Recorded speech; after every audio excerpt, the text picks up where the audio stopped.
ನಮಸ್ಕಾರ ಸ್ನೇಹಿತರೆ, ಹೃದಯ ಕನ್ನಡ ವ್ಲಾಗ್ಸ್‌ಗೆ ಸ್ವಾಗತ. ಓ, ದೈವ ಬೇಕಲ್ಲ ನಿನ್ಗೆ, ಪಂಜುರ್ಲಿ ದೈವ ಬೇಕಲ್ಲ ನಿನ್ಗೆ ಅಂತ ಕಾಂತಾರ ಸಿನಿಮಾದಲ್ಲಿ ದೈವ ನರ್ತಕ ರಾಜನನ್ನ ಕೇಳುವ ಪರಿ ನೋಡಿದ ಎಲ್ಲರೂ ಒಂದು ಕ್ಷಣ ಬೆಚ್ಚಿ ಬಿದ್ದಿದ್ದಾರೆ. ಇದು ಕರಾವಳಿ ಜನರನ್ನ ಹೊರತುಪಡಿಸಿ ಬೇರೆಲ್ಲರಿಗೂ ದೈವದ ಬಗ್ಗೆ ಕುತೂಹಲ ಮೂಡುವಂತೆ ಮಾಡಿದೆ.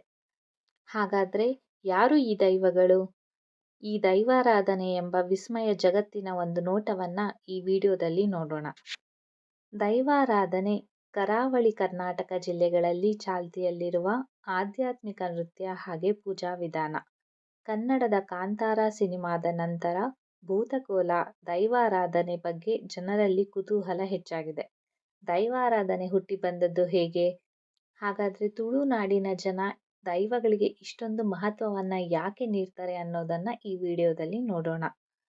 ಉತ್ತರಂ ಯತ್ ಸಮುದ್ರಸ್ಯ ಹಿಮಾದ್ರೇಶ್ಚೈ ದಕ್ಷಿಣಂ.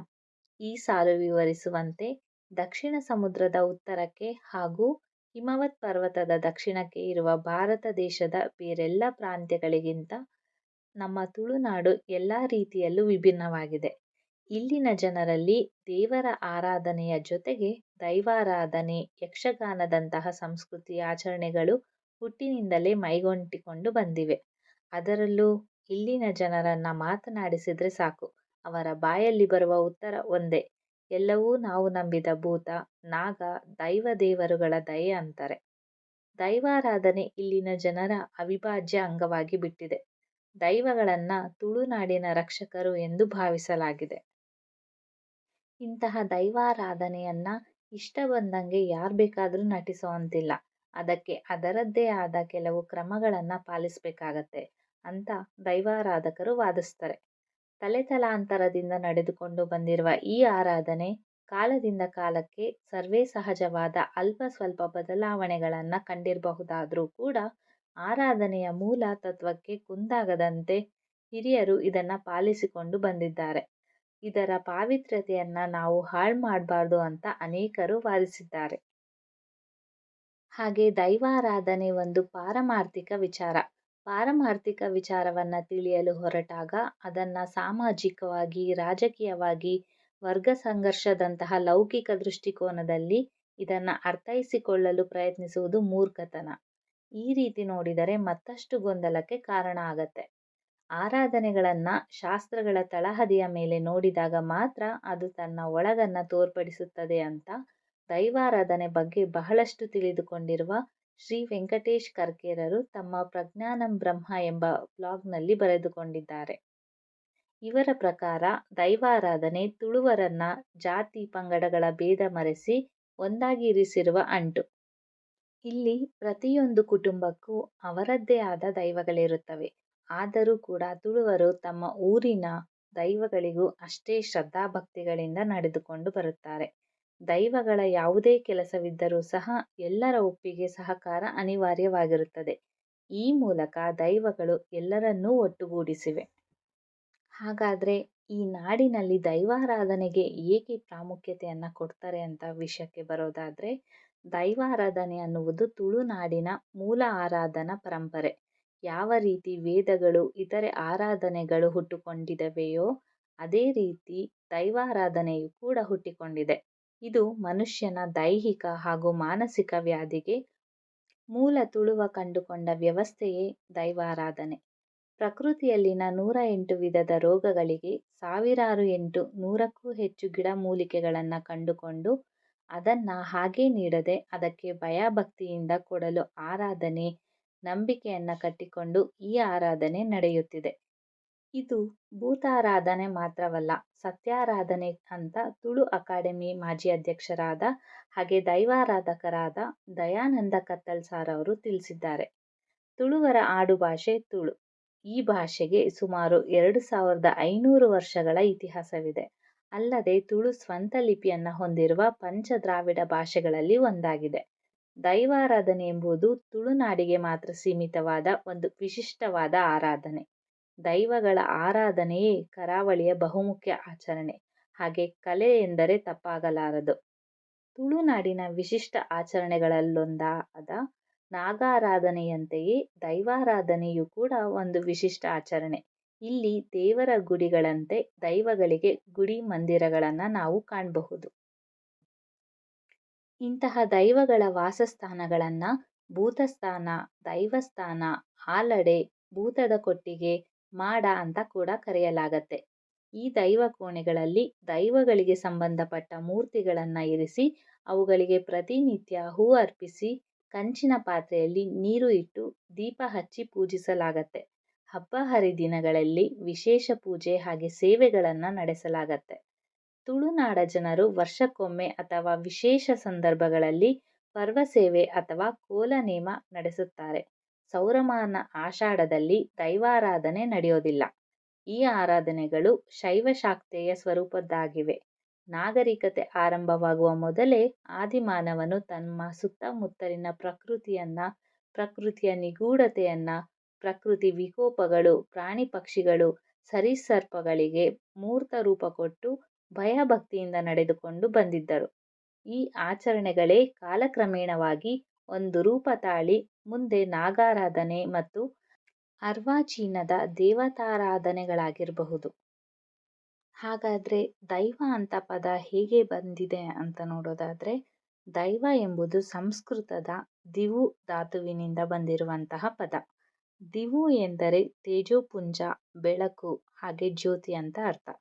ಯಾವುದು ನಮ್ಮ ಬದುಕಿನ ದಾರಿಗೆ ಬೆಳಕಾಗಿ ನಮ್ಮ ಗುರಿಯನ್ನು ಮುಟ್ಟಲು ಸಹಕಾರಿಯಾಗತ್ತೋ ಅದೇ ದಿವು. ದೈವಗಳು ಧರ್ಮದ ದಾರಿಗೆ ಬೆಳಕಾಗಿ ನಡೆಸುವುದಷ್ಟೇ ಅಲ್ಲ, ಧರ್ಮದ ದಾರಿಯಲ್ಲಿ ನಮ್ಮ ಅಂಗರಕ್ಷಕರಂತೆಯೂ ಕೂಡ ಇರುತ್ತವೆ. ನಮ್ಮಲ್ಲಿ ಸುಮಾರು 500ರಿಂದ 2000ದಷ್ಟು ದೈವಗಳಿವೆ. ಇಂತಹ ನಾಮಗಳು ಹಲವಾಗಿದ್ದರೂ ಕೂಡ ಶಕ್ತಿ ಮಾತ್ರ ಒಂದೇ.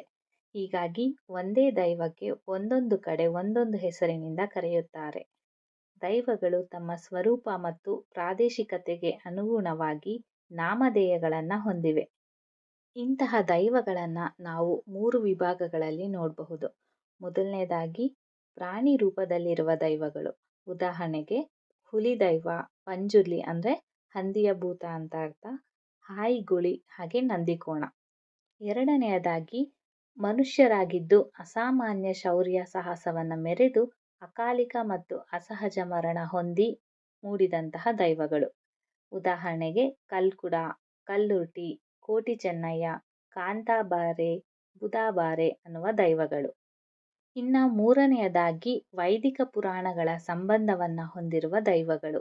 ಉದಾಹರಣೆಗೆ ಕೊಡಮಣಿತ್ತಾಯ, ವೀರಭದ್ರ ಹಾಗೆ ಭಗವತಿ ದೈವಗಳು. ಇಲ್ಲಿ ವಿಶೇಷವೆಂದರೆ ದೈವಾರಾಧನೆಗೆ ಯಾವುದೇ ಕೂಡ ಜಾತಿ ಧರ್ಮದ ಗಡಿರೇಖೆ ಇಲ್ಲ. ಉಳ್ಳಾಳದಲ್ಲಿ ದೈವ ಮಸೀದಿಗೆ ಭೇಟಿ ನೀಡುವ ಸಂಪ್ರದಾಯ ನಡೆದುಕೊಂಡು ಬಂದಿದೆ. ಮುಸ್ಲಿಮರು ಆಲಿಭೂತವನ್ನು ಆರಾಧಿಸುತ್ತಾರೆ. ಇಲ್ಲಿ ಕ್ರೈಸ್ತ ಹಾಗೆ ಮುಸ್ಲಿಮರ ದೈವಗಳನ್ನು ನಾವು ಕಾಣಬಹುದು. ತುಳುವರ ಮೂಲ ದೇವರು ಬೆರ್ಮೆ ಎಂಬ ದೈವ ಬ್ರಹ್ಮನ ಪ್ರತಿರೂಪ.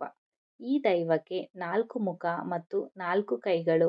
ಕೈಗಳಲ್ಲಿ ಖಡ್ಗ, ಡಮರು, ಕಪಾಲ ಮತ್ತು ಕಟಾರಿ ಮೊದಲಾದ ಆಯುಧಗಳನ್ನು ನಾವು ನೋಡಬಹುದು.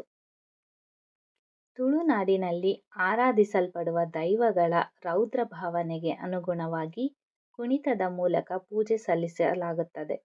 ದೈವವನ್ನ ಪ್ರತಿನಿಧಿಸುವ ವ್ಯಕ್ತಿಯನ್ನು ಪಾತ್ರಿ ಅಥವಾ ಮಾನಿ ಅಂತ ಕರೆಯುತ್ತಾರೆ. ದೈವದ ವೇಷ ಹಾಕಿಕೊಂಡು ದೈವವನ್ನ ಪ್ರತ್ಯಕ್ಷೀಕರಿಸುವ ದೈವ ನರ್ತಕ ಅಥವಾ ದೈವ ಕಲಾವಿದರನ್ನ ದೈವ ಕಟ್ಟುವವರು ಅಂತ ಕರೀತಾರೆ. ಒಂದೊಂದು ದೈವಕ್ಕೂ ಅದಕ್ಕೊಪ್ಪುವ ಅಲಂಕಾರ, ವೇಷಭೂಷಣ, ಮೂಕವರ್ಣಿಕೆ ಇರುತ್ತದೆ. ಮೈಗೆ ಕೆಂಪು ಬಟ್ಟೆ, ನಡುವಿಗೆ ನೆರಿಗೆಯುಳ್ಳ ಲಂಗ, ತಲೆಗೆ ಕಿರೀಟ, ಕಾಲಿಗೆ ಗಗ್ಗರ, ಸೊಂಟಕ್ಕೆ ದಟ್ಟಿ, ತೋಳಿಗೆ ವಂಕಿ, ಕೈಗೆ ಬಳೆ, ಎದೆಗೆ ಕಂಚಿನ ರಕ್ಷೆ, ಕಿವಿಗೆ ಮತ್ತು ಹಣೆಗೆ ಅಲಂಕಾರ ಇರುತ್ತದೆ. ಆಯಾ ದೈವದ ಮುಖವಾಡ ಧರಿಸಿ ಕುಣಿದು ಆರಾಧಿಸಲಾಗುತ್ತದೆ. ಭತ್ತ, ಅಕ್ಕಿ, ಭತ್ತದ ಅರಳು, ಎಳನೀರು, ತೆಂಗಿನಕಾಯಿ, ಅಡಿಕೆ, ಹೊಂಬಾಳೆ, ತೆಂಗಿನಗರಿ ಇವು ದೈವಾರಾಧನೆಯ ಮುಖ್ಯ ವಸ್ತುಗಳು. ಇಲ್ಲಿ ಎಲ್ಲ ರೀತಿಯ ಭೂತ ಕಟ್ಟುವಾಗಲೂ ಕೈಯಲ್ಲಿ ದೀವಟಿಗೆ ಇರುತ್ತದೆ. ಇನ್ನ ದೈವಾರಾಧನೆ, ದೈವನರ್ತನ ಕೆಲವರಿಗಷ್ಟೇ ಸೀಮಿತವಾಗಿದೆ. ಪರಿಶಿಷ್ಟ ವರ್ಗಕ್ಕೆ ಸೇರಿದ ಪರವ, ಪಂಬದ, ನಲಿಕೆ ಎಂಬ ಜನಾಂಗದವರಿಗಷ್ಟೇ ದೈವನರ್ತಕರಾಗಲು ಸಾಧ್ಯ. ನಿರ್ದಿಷ್ಟ ದೈವಗಳಿಗೆ ನಿರ್ದಿಷ್ಟ ಪಂಗಡಗಳ ಕಲಾವಿದರಿಂದ ದೈವಗಳ ಪಾತ್ರ ನಿರ್ವಹಣೆ ಮಾಡಬೇಕಾಗತ್ತೆ. ಇಂಥವರೇ ಇಂತಹ ದೈವವನ್ನು ಪೂಜಿಸಬೇಕೆಂಬ ನಿಯಮವಿದೆ. ದೈವ ನರ್ತಕರು ಕಟ್ಟುನಿಟ್ಟಿನ ನಿಯಮಗಳನ್ನು ಪಾಲಿಸಬೇಕಾಗುತ್ತೆ. ಭಕ್ತರು ದೈವ ನರ್ತಕನಲ್ಲೇ ದೈವವನ್ನ ಕಾಣ್ತಾರೆ. ಆತನಲ್ಲೇ ತಮ್ಮ ಅಭಿಲಾಷೆಗಳನ್ನ ಹೇಳಿಕೊಳ್ತಾರೆ. ಕನ್ನಡ ಮಾತನಾಡುವ ಪ್ರದೇಶದಲ್ಲಿ ದೈವಗಳಿಗೆ ಪೂಜೆ ಸಲ್ಲಿಸುತ್ತಾರೆ. ಬ್ರಾಹ್ಮಣರಲ್ಲಿ ವೈದ್ಯರೆಂಬ ಒಂದು ಪಂಗಡಕ್ಕೆ ಸೇರಿದವರಾಗಿರುತ್ತಾರೆ. ನೇಮ ಹೆಚ್ಚಾಗಿ ರಾತ್ರಿ ಹೊತ್ತು ನಡೆಯುತ್ತೆ. ಹಾಗಾದ್ರೆ ಈ ದೈವಾರಾಧನೆಯನ್ನ ಯಾವಾಗ ಬೇಕಾದ್ರೂ ಮಾಡಬಹುದಾ ಅನ್ನೋ ಪ್ರಶ್ನೆಗೆ ಉತ್ತರ, ಯಾವಾಗ ಬೇಕೆಂದರೆ ಆಗ ಮಾಡಲಾಗದು. ಅದಕ್ಕೆ ಸಮಯವನ್ನ ಗುರುತಿಸಿ ತಯಾರಿಯೊಂದಿಗೆ ಮಾಡಲಾಗತ್ತೆ. ನೇಮಕ್ಕೆ ಕೆಲವು ದಿನಗಳ ಮುಂಚೆ ಕೋಳಿಕುಂಟ ಎಂಬ ವಿಧಿಯನ್ನ ಮಾಡಲಾಗತ್ತೆ. ಆ ದಿನ ನೇಮಕ್ಕಾಗಿ ಬಾಳೆಗೊನೆ ಕಡಿಯುವ ಗೊನೆ ಮುಹೂರ್ತ ಎಂಬ ಕ್ರಮ ಇದೆ. ಅಂದ್ರೆ ಕೋಳಿಕುಂಟವಾದ ಮೇಲೆ ಆ ಊರನ್ನ ಬಿಟ್ಟು ಯಾರೂ ಕೂಡ ದೂರ ಪ್ರಯಾಣ ಕೈಗೊಳ್ಳಬಾರದೆಂಬ ಕಟ್ಟಳೆ ಇದೆ. ಊರ ಜನವರ್ಗದ ಪ್ರತಿನಿಧಿಗಳು, ದೈವದ ಸೇವೆಗೆ ಸಂಬಂಧಪಟ್ಟ ಪೂಜಾರಿ ಹಾಗೂ ಕೆಲವು ವ್ಯಕ್ತಿಗಳು ಸಕಲ ಬಿರುದಾವಳಿಗಳಿಂದ ದೈವದ ಭಂಡಾರವನ್ನ ಭೂತಸ್ಥಾನಕ್ಕೆ ಒಯ್ಯುತ್ತಾರೆ. ಉತ್ಸವದ ಸಂದರ್ಭದಲ್ಲಿ ಆಯಾ ದೈವದ ಹುಟ್ಟುಕಟ್ಟುಗಳನ್ನ ಭೂತಕ್ಕೆ ಕಟ್ಟುವವರು ಅವರ ಸಂಗಡಿಗರು ತೆಂಬರೆ ಎಂಬ ವಾದ್ಯದ ಬಡಿತದೊಂದಿಗೆ ರಾಗವಾಗಿ ಹಾಡುತ್ತಾರೆ. ಒಂದೇ ಸಮಯಕ್ಕೆ 2 ಅಥವಾ 3 ಭೂತಗಳು ಕಾಣಿಸಿಕೊಳ್ಳಬಹುದು. ಬೇರೆ ಬೇರೆ ದೈವಗಳನ್ನು ಒಬ್ಬನೇ ವ್ಯಕ್ತಿ ಒಂದಾದ ಮೇಲೆ ಒಂದರಂತೆ ಆವೇಶ ಬರಿಸಿಕೊಳ್ಳಬಹುದು. ನೇಮದ ವೇಳೆ ಕಟ್ಟುವ ದೈವ ವೇಷಗಳು ಆಯಾ ದೈವದ ಸ್ವಭಾವ ಸ್ವರೂಪಗಳಿಗೆ ತಕ್ಕದಾಗಿರುತ್ತದೆ. ಮೂಕವರ್ಣಿಕೆ, ಉಡುಪು ತೊಡುಪು, ಅಣಿಗಳಲ್ಲಿ ಸಾಕಷ್ಟು ವೈವಿಧ್ಯತೆ ಇರುತ್ತದೆ. ಕುಣಿತದ ವೈಖರಿಯಲ್ಲೂ ಕೂಡ ಇದೇ ರೀತಿ ಬದಲಾವಣೆಗಳಿರುತ್ತವೆ. ನೇಮಕ್ಕೆ ಸಂಬಂಧಪಟ್ಟಂತೆ ವಾಲಸಿರಿ, ಬಂಡಿ ಮೊದಲಾದ ಸಮಾರಂಭಗಳು ಕೂಡ ಜರುಗುತ್ತವೆ. ವಾಲಸಿರಿ ದೈವಸ್ಥಾನದ ಆವರಣದ ಹೊರಗೆ ನಡೆಯುತ್ತೆ. ಇಲ್ಲಿ ಎಲ್ಲ ದೇವಸ್ಥಾನಗಳಲ್ಲಿ ಬಂಡಿ ಇರಬೇಕೆಂದಲ್ಲ. ಬಂಡಿ ಇದ್ದರೆ ಅದನ್ನ ಸಿಂಗರಿಸಿ ಎಳೆಯುತ್ತಾರೆ. ಬಂಡಿಗಳಲ್ಲಿ ಹುಲಿ, ಹಂದಿ, ಕುದುರೆ ಮುಂತಾದವುಗಳ ಮೇಲೆ ಕುಳಿತಿರುವ ದೈವಗಳ ವಿಗ್ರಹವಿರುತ್ತವೆ. ವಿಗ್ರಹಗಳಿಲ್ಲದಿದ್ದಲ್ಲಿ ದೈವ ವೇಷವನ್ನ ತೊಟ್ಟ ವ್ಯಕ್ತಿಯೇ ಕುಳಿತುಕೊಳ್ಳುತ್ತಾನೆ. ನೇಮದ ಅಂಗವಾಗಿ ತಪ್ಪಂಗಾಯಿ, ಸೊಟೆದಾರೆ ಮೊದಲಾದ ವಿನೋದಗಳು ಕೋಳಿ ಅಂಕವೂ ನಡೆಯುತ್ತದೆ. ದೈವಗಳಲ್ಲಿಯೂ ಸೀಮೆಯ ರಾಜನ್ ದೈವ, ಗ್ರಾಮದ ದೈವ, ಜಾಗದ ದೈವ, ಕುಟುಂಬದ ದೈವ, ಮನೆಯ ದೈವ ಹೀಗೆ ಪ್ರತ್ಯೇಕವಾದ ವ್ಯವಸ್ಥೆ ಇದೆ. ಕೆಲವೊಮ್ಮೆ ವಿಶಿಷ್ಟ ಕಾರಣಗಳಿಗಾಗಿ ಧರ್ಮನೇಮ ಎಂಬ ವಿಶೇಷೋತ್ಸವವನ್ನ ಜರುಗಿಸುವುದುಂಟು. ಅದರ ಅಂಗವಾಗಿ ಅನ್ನ ಸಂತರ್ಪಣೆಯೂ ಸಹ ನಡೆಯುತ್ತೆ. ದೈವದ ಮುಂದೆ ಯಾರೂ ಚಿಕ್ಕವರು ಹಾಗೆ ಯಾರೂ ದೊಡ್ಡವರಿಲ್ಲ. ದೈವಗಳು ಎಲ್ಲರನ್ನೂ ಕೂಡ ಒಂದೇ ರೀತಿಯ ಭಾವಿಸಿ ಆಶೀರ್ವದಿಸುತ್ತವೆ. ಇನ್ನು ನಾವು ನಂಬುವ ದೇವರಿಗೆ ಹರಕೆ ನೀಡುವಂತೆ ದೈವಕ್ಕೂ ಕೂಡ ಹರಕೆ ನೀಡುತ್ತಾರೆ. ಕೋಲ ಕೊಡುವ, ನೇಮ ಮಾಡುವ, ತಂಬಿಲ, ಅಗೆಲ್ ಬಡಿಸುವ ಕ್ರಮ ನಡೆದುಕೊಂಡು ಬಂದಿದೆ. ಜೊತೆಗೆ ನೇಮ, ಕೋಲದ ವೇಳೆ ದೈವಕ್ಕೆ ತಮ್ಮ ಸಮಸ್ಯೆ ಹೇಳಿ ಅವರಿಂದ ಪರಿಹಾರ ಪಡೆಯುವುದು, ನ್ಯಾಯ ಪಂಚಾಯಿತಿ ಮಾಡಿಸುವುದು ಕೂಡ ಉಂಟು. ಇನ್ನು ಕೆಲವೊಂದು ಕಡೆ ಮಹಿಳೆಯರಿಗೆ ದೈವಾರಾಧನೆ ವೀಕ್ಷಣೆಗೆ ನಿರ್ಬಂಧ ಹೇರಲಾಗಿದೆ. ದೈವಾರಾಧನೆ ಎಂಬುವುದು ಅಬ್ಬರದ ಆರಾಧನೆ. ಅಲ್ಲಿನ ವಾದನ, ಶಬ್ದ, ರಂಗ ಪರಿಕಲ್ಪನೆ, ಆವೇಶ ಇವೆಲ್ಲವೂ ಕೂಡ ಅಂದಿನ ಮಹಿಳೆಯರ ದೇಹ ಪರಿಸ್ಥಿತಿಗೆ ಹೊಂದಿಕೊಳ್ಳುತ್ತಿರಲಿಲ್ಲ. ಋತುಸ್ರಾವದಂತಹ ಸೂತಕಗಳಿಂದಾಗಿ ಅಂದಿನ ಕಾಲದಲ್ಲೇ ಕೆಲವು ಅಬ್ಬರದ ದೈವಾರಾಧನೆಯಲ್ಲಿ ಮಹಿಳೆಯರ ಪ್ರವೇಶಕ್ಕೆ ನಿರ್ಬಂಧ ಹೇರಲಾಗಿತ್ತು. ಆದರೆ ಅಬ್ಬರವಿಲ್ಲದ ಕೆಲವು ದೇವಸ್ಥಾನಗಳಲ್ಲಿ ಮಹಿಳೆಯರಿಗೆ ಪ್ರವೇಶವಿದೆ. ಇಲ್ಲಿ ಮಹಿಳೆಯರನ್ನ ದೂರವಿಡುವುದು ಅಂತಲ್ಲ, ಬದಲಿಗೆ ಆಕೆಯ ರಕ್ಷಣೆಗಾಗಿ ಈ ಪದ್ಧತಿಯನ್ನ ಮಾಡಿರೋದು. ಹಾಗೆಯೇ ತುಳುನಾಡು ಸ್ತ್ರೀ ಪ್ರಧಾನವಾಗಿದ್ದು ಇಲ್ಲಿ ಪುರುಷರು ಎಂತಹ ದೊಡ್ಡ ಜಾತ್ರೆ, ನೇಮ, ಉತ್ಸವ ಕೂಡ ಮಾಡಿದ್ರೂ ದೈವಗಳಿಗೆ ಹಾಲೆರೆಯೋದು ಮಾತ್ರ ಮಹಿಳೆಯರೇ. ಮನೆಯ ಯಜಮಾನತೆಯೇ ದೈವಕ್ಕೆ ಹಾಲು ನೀಡಬೇಕೆಂದು ಸೂತ್ರದ ಮೂಲ್ಯ ತಿಳಿಸಿದೆ. ದೈವಾರಾಧನೆಯಲ್ಲಿ ಹೆಣ್ಣು ಪಾಲ್ಗೊಳ್ಳಬಾರದು ಎಂಬ ಭೇದ ಅವರಲ್ಲಿಲ್ಲ. ಬದಲಿಗೆ ಹೆಣ್ಣಿನ ರಕ್ಷಣೆಗಾಗಿ ತುಳುನಾಡು ನಿಂತಿದೆ. ಸೊ ನೋಡಿದ್ರಲ್ಲ ಫ್ರೆಂಡ್ಸ್, ಇದಿಷ್ಟು ಕೂಡ ದೈವಾರಾಧನೆ ಎಂಬ ಜಗತ್ತಿನ ಒಂದು ಕುಡಿನೋಟ. ಈ ದೈವಗಳ ಬಗ್ಗೆ ನೀವೆಲ್ಲರೂ ತಿಳ್ಕೊಂಡಿದ್ದೀರಾ ಅಂತ ಭಾವಿಸಿದ್ದೀನಿ. ಈ ವಿಡಿಯೋದಲ್ಲಿನ ಮಾಹಿತಿ ನಿಮಗೆ ಇಷ್ಟ ಆಯಿತು ಅಂತ ಭಾವಿಸ್ತಾ ವಿಡಿಯೋವನ್ನು ಸಂಪೂರ್ಣವಾಗಿ ನೋಡಿದ್ದಕ್ಕೆ ತುಂಬ ಧನ್ಯವಾದಗಳನ್ನು ತಿಳಿಸ್ತಾ ಇದ್ದೀನಿ. ಇಷ್ಟ ಆದಲ್ಲಿ ನಮ್ಮ ವಿಡಿಯೋಗೆ ಒಂದು ಲೈಕ್ ಕೊಟ್ಟು ನಮ್ಮ ಚಾನಲ್ಗೆ ಸಬ್ಸ್ಕ್ರೈಬ್ ಮಾಡಿ. ಹಾಗೆ ಈ ವಿಡಿಯೋವನ್ನು ನಿಮ್ಮ ಕುಟುಂಬಸ್ಥರೊಂದಿಗೆ ಹಾಗೆ ನಿಮ್ಮ ಸ್ನೇಹಿತರೊಂದಿಗೂ ಸಹ ಹಂಚಿಕೊಳ್ಳಿ ಅಂತ ಹೇಳ್ತಾ ಈ ವಿಡಿಯೋವನ್ನು ಮುಗಿಸ್ತಾ ಇದ್ದೀನಿ. ನಾನು ಮತ್ತೆ ಮುಂದಿನ ವಿಡಿಯೋದಲ್ಲಿ ಹೊಸ ಮಾಹಿತಿಯನ್ನು ನಿಮ್ಮ ಮುಂದೆ ತರ್ತೀನಿ ಅಂತ ಹೇಳ್ತಾ ಎಲ್ಲರಿಗೂ ನಮಸ್ಕಾರವನ್ನು ತಿಳಿಸ್ತಾ ಇದ್ದೀನಿ.